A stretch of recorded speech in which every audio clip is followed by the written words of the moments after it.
Honorable Ministers, Senior Government Officials, the media fraternity, ladies and gentlemen, welcome to our 26th post-cabinet press briefing for 2024. To lead us in our discussion, let me invite the chairperson of this session, Honorable Minister of Information, Publicity and Broadcasting Services, Dr. Zimbabwe, to present today's cabinet highlights. Over to you, Minister. Thank you, Chief Secretary. Thank you, members of the Fourth Estate. The Cabinet considered the review of the 44th SADC Summit, which objectively had a platform to deliberate on the preparatory works, the achievements made, the challenges faced, and the valuable lessons that can be drawn in order to improve future planning in terms of events of that magnitude.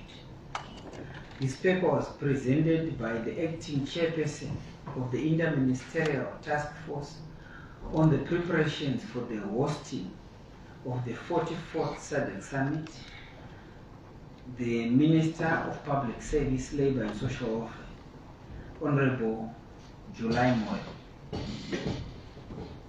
Cabinet joins the nation in congratulating His Excellency the President, Dr. E.D. Mnangagwa, on assuming the SADC chairmanship and for successfully hosting the 44th SADC Summit on the 17th of August 2024.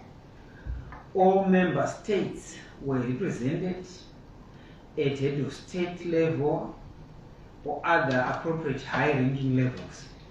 A total of 2,306 delegates were accredited during the SADC Industrialization Week and 3,041 during the summit. The accreditation proceeded flawlessly under the secure conditions.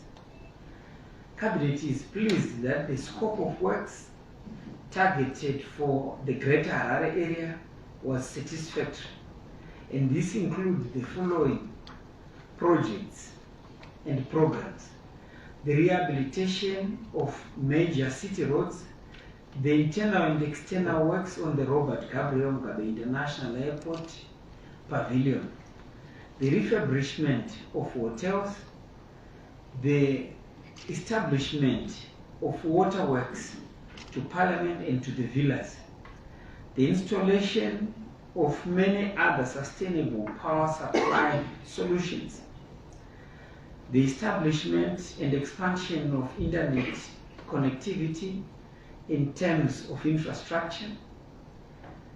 The SADC Industrialization Week was a resounding success with over 3,500 local, regional and international participants registering for the event, as well as the public lecture which was delivered by His Excellency the President, Dr. E.D. Mnangagwa, at the University of Zimbabwe, which was live streamed.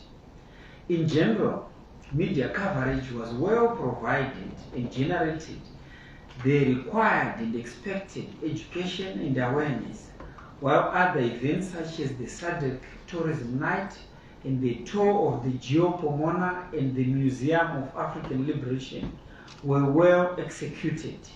Both private and public media did a marvelous job. The cleaning and beautification of the city is satisfactory. Cabinet noted that there is need to sustain the momentum created across the board and agreed as follows: that the construction of the new city in Mount Abdin be accelerated. Cabinet considered the report on the food deficit mitigation strategy, urban cash transfer program, and movement of grain as presented by the Minister of Public Service, Labour and Social Welfare, Honorable July Moyo. The nation is advised that out of a targeted 6,140,000 beneficiaries, 5,479,000 were received food assistance in the first 3 months, being May to July 2024. in terms of food distribution blitz, which translates to 89.2%. The Grain Movement Command Center has worked tirelessly to ensure that food insecure population received the requisite assistance. Government is now in the second cycle of the second blitz in terms of grain distribution, where a total of 6,215,000 beneficiaries are set to receive food assistance starting on the 6th of August 2024 to the 31st of October 2024. As with the first cycle, each beneficiary was set to receive 7.5 kilograms of grain. Cabinet considered a report on the relocation of Matabeleland North provincial offices from Bulawayo Metropolitan Province to Lupane Center as presented by the Honorable Vice President, retired Colonel KCD Mohadi. The Honorable Vice President visited Lupane Center in Matabeleland North Province on the 20th of June 2024 to establish the state of readiness of the civil servant housing units and the government complex offices for occupancy, while also checking on the status of the construction work at the Lupane Provincial Hospital. The civil servants' houses are 90% in terms of completion, whilst the government complex is complete. The houses can be immediately be completed, while the government offices can also be utilized before the end of the third quarter of the year 2024. 55 government officials have already volunteered to immediately relocate to Lupane and are ready for the assignments. A total of 19 houses have already been allocated to the government officials from the various ministries, departments and agencies for the relocation exercise. Accordingly, the public will be served from the provincial capital Lupane with effect from the 1st of September 2024. Cabinet considered the report on alluvial mining and rehabilitation of degraded rivers, which was presented by the Minister of Lands, Agriculture, Fisheries, Water and Rural Development, Honorable Dr. Incius Masuka, who is also the chairperson of the Interministerial Committee on Mining and Environment. Cabinet noted that ever since its commencement in 2011, across the country's rural provinces, large-scale and mechanical alluvial mining or riverbed mining has resulted in water pollution, siltation, degradation of river channels, and disruption of river ecosystems. Cabinet directed that riverbed mining be banned with immediate effect. Cabinet received reports on progress made in the implementation of priority projects and programs for the second 100-day cycle of 2024, as presented by the Ministers of Finance, Economic Development and Investment Promotion, and the Minister of Primary and Secondary Education.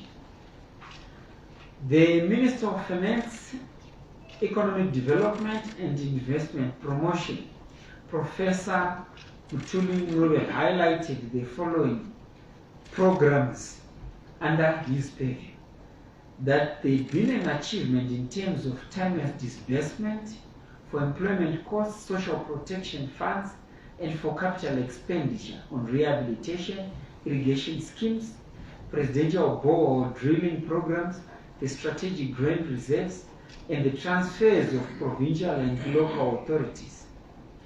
That the mid-term budget and economic review and the 2025 budget strategy paper were presented to Parliament. That significant progress had been recorded in the implementation of the International Public Sector Accounting Standards. The Minister of Primary and Secondary Education, Honorable Tolerai Moyo, reported on the following progress reports recorded under his purview. That a total of 35 schools were registered, that the upgrading of school infrastructure was done at the following schools: Ruwimbo Primary School in Makonde District in Mashonaland West Province, Mariga Primary School in Mbire District, and the BSPZ offices in Mazoe District in Mashonaland Central Province, Shabani Primary School in Rishavani District, and Progress 2 College in Gweru District in the Midlands Province, Southerton and Lokinva Primary Schools in Highland District, Orton Park Primary in Bari and Hatfield District, Tashinga Primary and Support Unit Secondary in Epworth and Tafara District, and the Belvedere Primary in Warren Park and Marlborough District in the Harare Metropolitan Province. In order to increase the uptake of science, technology, engineering, and mathematics subjects, 10 science laboratories were constructed and equipped and retooled across the country. Regarding the construction of sustainable and affordable boarding facilities, the construction of a girls' hostel to house 150 learners at Kondo High School in Guruwe District, Mashonaland Central Province, is progressing satisfactorily. Cabinet considered the report on the 114th edition of the Zimbabwe Agricultural Show to be held on Monday, the 26th of August 2024 to Saturday, 31st of August 2024, which was presented by the Minister of Lands, Agriculture, Fisheries, Water and Rural Development, Honorable Dr. A.G. Masuka. The show, which will be running under the theme Cultivating Prosperity, Growing Business, Innovating for Change, Nurturing Our Future, will feature sections such as agri-produce, drawing entrants from winners of provincial shows, tobacco, cotton and livestock. To date, 430 exhibitors have since taken space compared to 410 exhibitors last year. Foreign exhibitors from India, South Africa, Zambia, Pakistan, Eswatini, Japan, Russia, Mozambique, China, Malawi, and Tanzania have already confirmed their participation. The show will also feature the National Agribusiness Conference, Environmental, Social and Governance Conference, Research for Agricultural Excellence in Dawa, and Diplomatic Network Business Conference. In terms of sports and entertainment, musicians and artists have been lined up. Cabinet considered and approved the ratification of the SADC Protocol on the Facilitation of Movement of Persons 2005, which was presented by the Attorney General. The protocol seeks to fulfill the objectives of the SADC Treaty, which requires SADC to develop among member states policies aimed at progressive elimination of obstacles to the free movement of capital, labor, goods and services, and of the people in the region generally.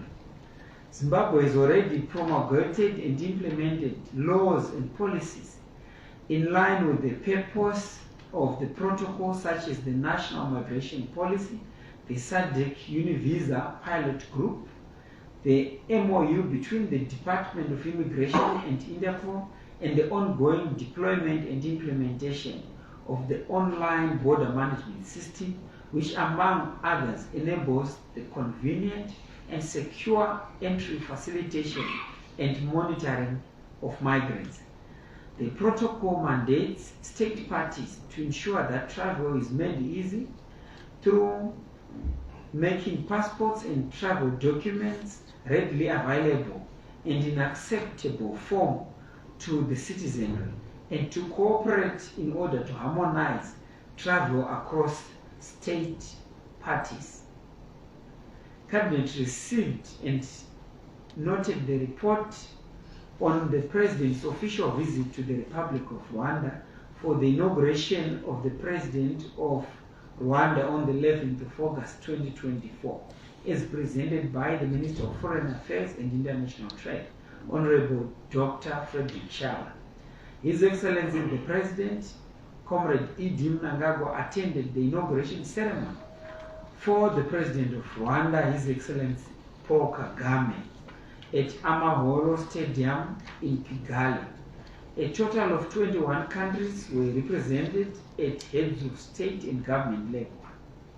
In his inauguration speech, President Kagame undertook to defend the Constitution and to serve the people of Rwanda loyally, and also to consolidate national unity, to maintain peace in the country and in the region, and implored African people to work together for the common good of the continent.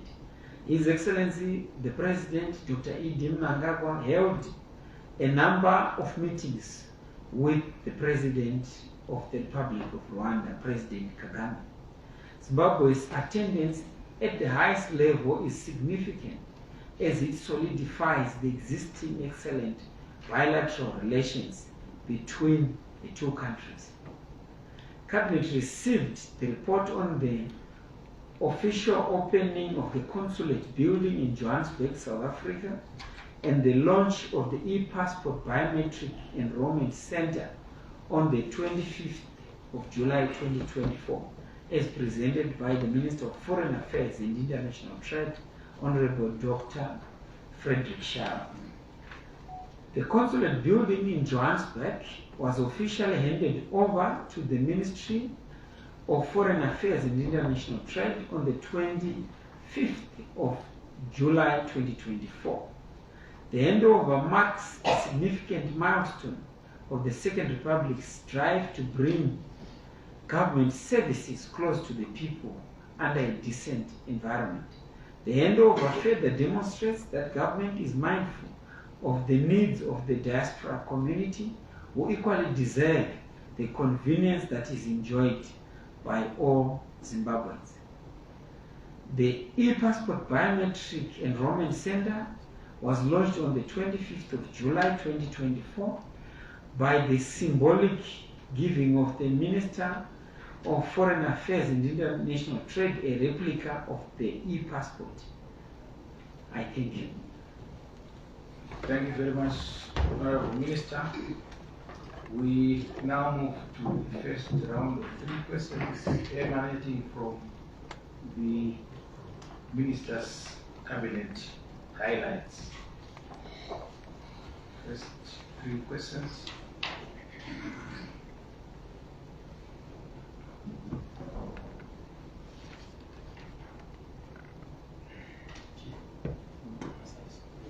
Yes.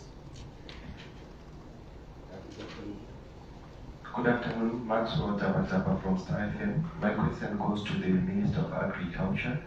I just want to hear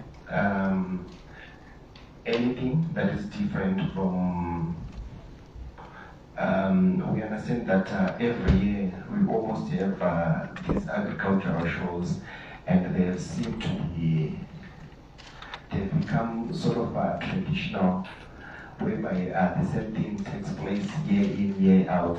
What is it that you are going to do this year, which is different from other years? Thank you. Yes. Thank you. I'm Gretina Machimura from China News Agency. I want to find out what measures is the government going to put in place to enforce the ban on riverbed mining. Thank you very much. Anybody else?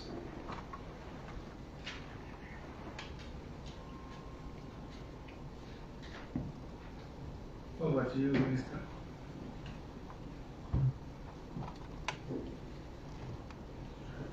Thank you, Chief Secretary. Both questions are related to Honorable Dr. Masuka. The first question to Dr. Masuka is, what new programs are you going to put in place which are totally different from what has been exhibited in the previous years? And the second question is, given the ban that is with immediate effect, how best can riverbed mining ban be implemented? Over to you, Dr. Masuka. Thank you, Chair. I'm just starting with Maxwell Tapa Star FM, who thinks that the shows, because year in, year out, is at the level of monotony. And he's wondering what can be done to break the monotony. In this case, the Zimbabwe Agricultural Society is the oldest and largest member-based and member-driven private society. It is not a government institution. However, what we gather from them is that because they have a unique theme every year, and on which they then encourage exhibitors to align them by changing these themes, they also expect that the slant and focus of the exhibitions are similarly slanted towards that theme and providing the variety that is required. But it is also important to understand that the show itself presents an ecosystem of opportunities for which exhibitors must innovate around the theme and be able to showcase what products and services they have to offer to the public. And in doing so, I guess that there will be sufficient motivation among those companies to do their best so that they break the monotony that is brought about by bringing in the same products year in, year out. If they must market to the public, they must certainly be sufficiently a dynamic approach to ensuring that these products attract the people that they want to market to. The other major exhibitor is government. And I think that government departments have been meeting under the auspices of the OBC to try and highlight progress with the implementation of Vision 2030. So by visiting government ministries, agencies and departments, you'll be able to get insights into the milestones that government is making, the progress that the various ministries, departments and agencies are making towards fulfilling Vision 2030 across the 14 thematic areas. Because there is progress, certainly there will not be monotony in that area.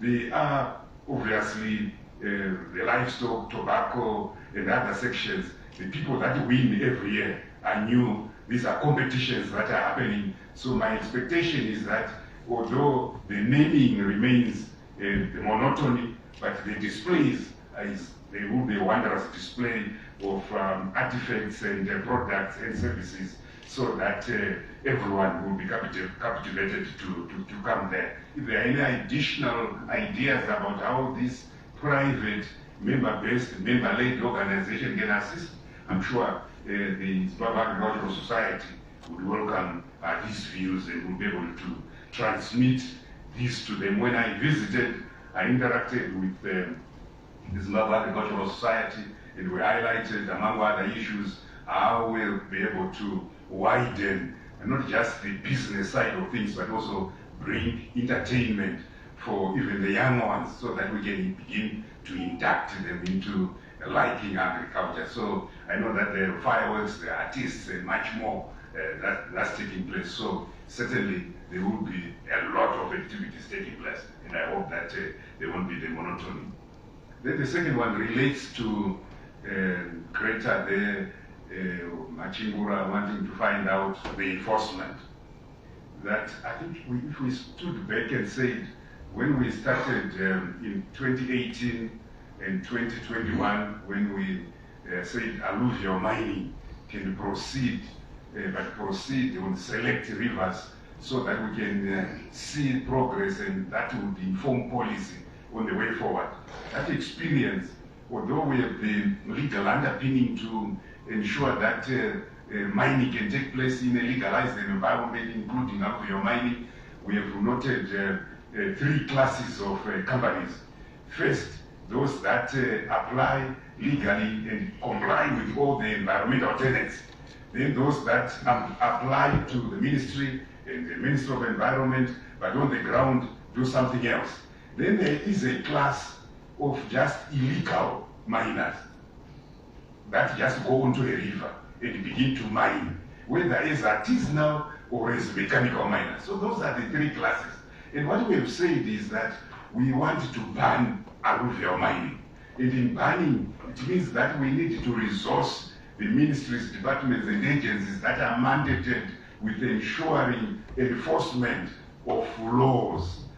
And that we are look forward to where there is an interministerial committee that has been formed, that is chaired by the minister responsible for environment, and for which the Ministry of Home Affairs and Cultural Heritage, among others, are participating, including the security apparatus, to ensure enforcement. The other aspect relates to deterrent penalties and fines, and that we felt that maybe the fines are not deterrent enough, and the experience by EMA has been such that some of the companies perceived it to be cheaper to pay a fine rather than incur expenses in rehabilitating or following environmental management plans. It was felt that this degradation of ecosystems of rivers, biological, chemical, and physical pollution of rivers was tantamount to environmental theft, and therefore this ought to be equated to livestock theft if such a crime occurs. So deterrent sentences, including forfeiture of equipment to the state by anyone involved in this, were some of the issues that were mooted. But this committee that has been put in place, we're covering all ministries, departments, and agencies that are relevant to ensuring compliance and enforcement, will be armed with sufficient teeth to enable them to stop all the illegalities. And those that are conducting alluvial mining must stand warned that now this has been banned, and official communication is coming through the relevant channels, and the agencies have sufficient teeth to implement, and the state apparatus will be all over to ensure compliance so that we can maintain the integrity of our ecosystems, of our rivers, and of our waters. Thank you. Thank you very much, Honorable Minister, for responding to those questions. Let us move to the last round of 3 questions. Yes. Thank you. Wallace Fujito from the Herald newspaper. Mine is just a general solicitation of the current feeling among the Second Republic.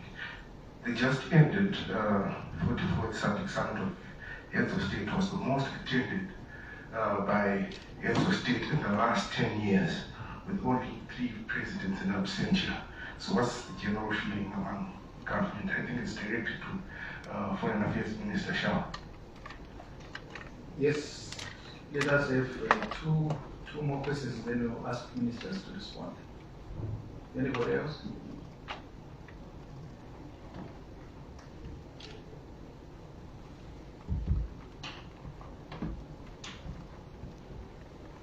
Over to you, Honorable Minister. Thank you, Wallace. Dr. Shah, the question is, what is the general feeling in government? So I think it's too prompt. You respond, I will add the other part. Thank you. Well, thank you, Minister. We feel exalted very much by the number of heads of state that attended the summit here. And I think it is also a very important point that in the last 4 summits that happened, one in Mozambique,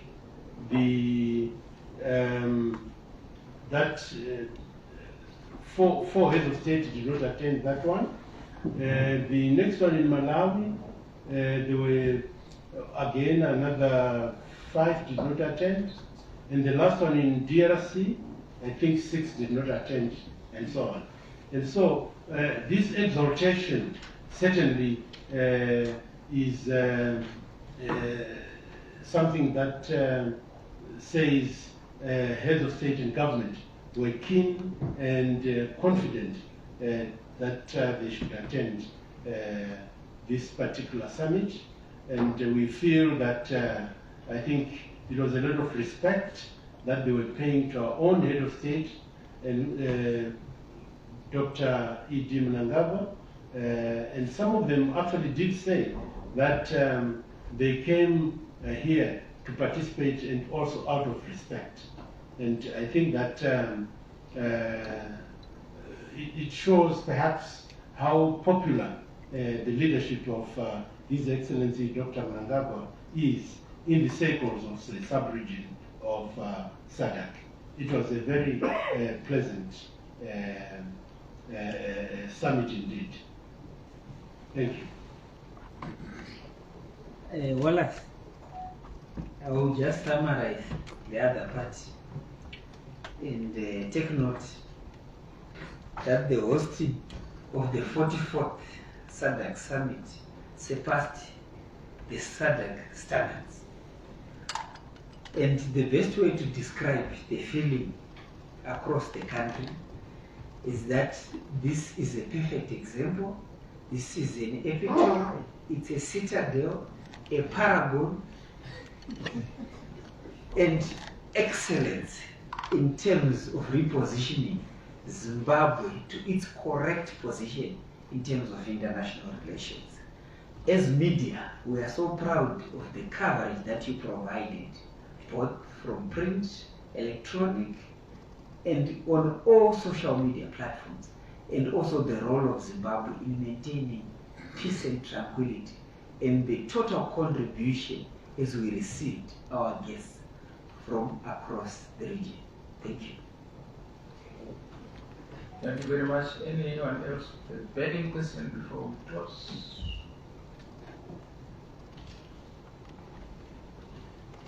Honorable Ministers, senior government officials, media present, thank you very much for attending the 26th post-government press conference. Meet again next.